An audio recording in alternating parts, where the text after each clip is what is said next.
To further combat inflation, we will not only be reducing the cost of energy, but will be ending the flagrant waste of taxpayer dollars.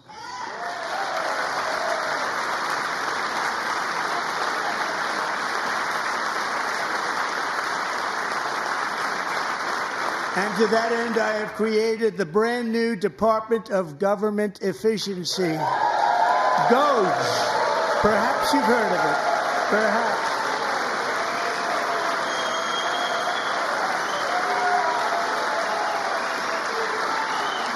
Which is headed by Elon Musk, who is in the gallery tonight.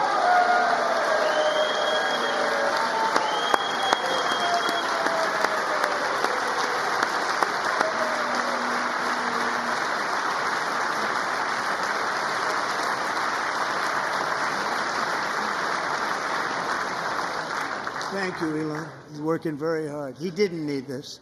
He didn't need this. Thank you very much. We appreciate it. Everybody here, even this side, appreciates it, I believe.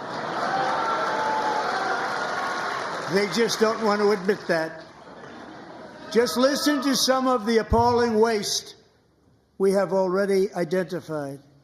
$22 billion from HHS to provide free housing and cars for illegal aliens. $45 million for diversity, equity, and inclusion scholarships in Burma. $40 million to improve the social and economic inclusion of sedentary migrants. Nobody knows what that is. $8 million to promote LGBTQI+ in the African nation of Lesotho, which nobody has ever heard of. $60 million for indigenous peoples and Afro-Colombian empowerment in Central America. $60 million. $8 million for making mice transgender. This is real.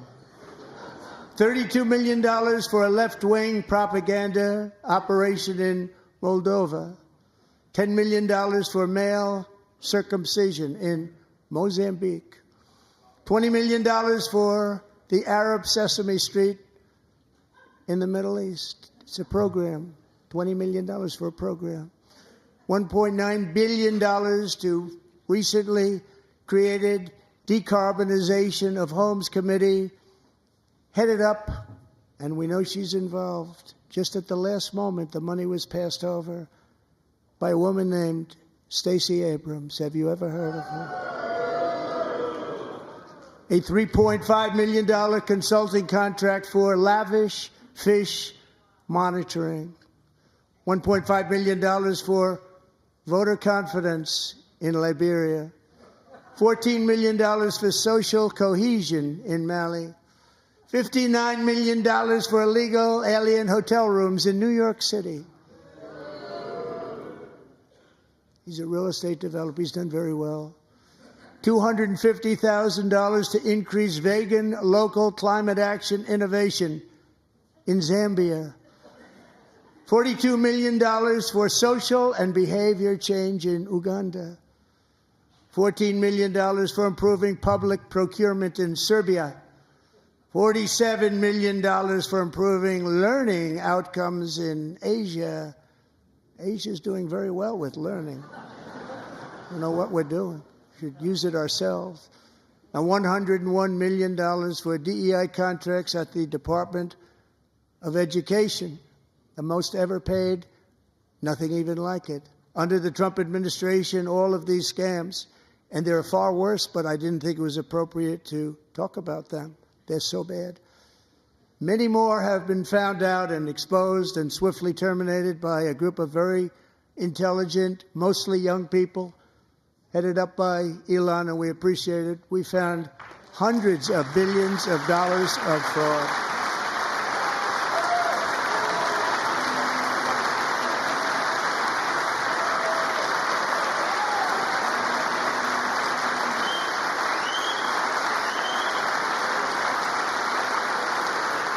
And we've taken back the money and reduced our debt to fight inflation and other things. Taken back a lot of that money. We got it just in time.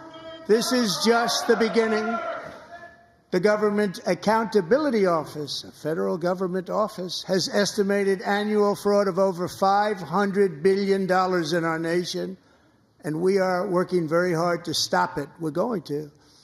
We're also identifying shocking levels of incompetence and probable fraud in the Social Security program for our seniors, and that our seniors and people that we love rely on.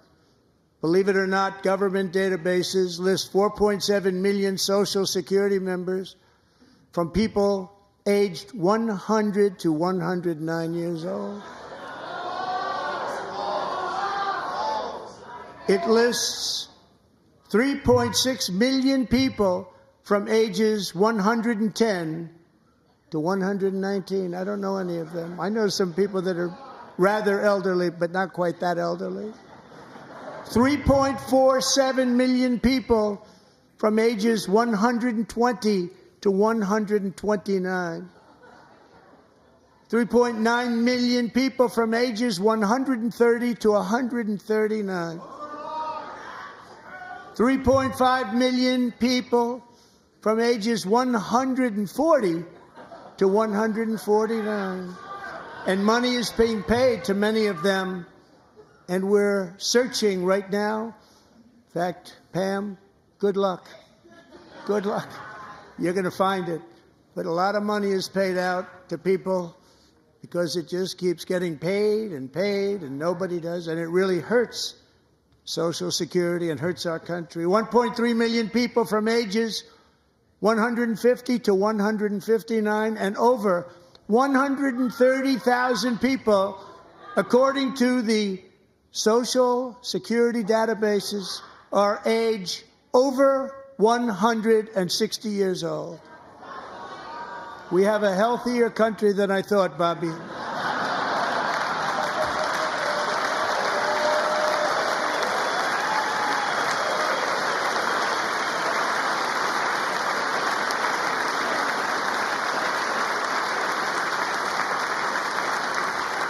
Including, to finish, 1,039 people between the ages of 220 and 229, one person between the age of 240 and 249, and one person is listed at 360 years of age. More than 100 years older than our country. But we're going to find out where that money's going, and it's not going to be pretty. By slashing all of the fraud, waste, and theft we can find, we will defeat inflation, bring down mortgage rates, lower car payments and grocery prices, protect our seniors, and put more money in the pockets of American families.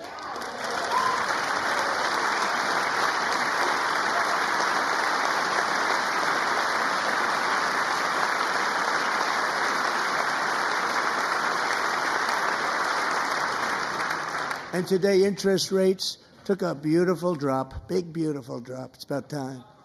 And in the near future, I want to do what has not been done in 24 years, balance the federal budget. We're going to balance it.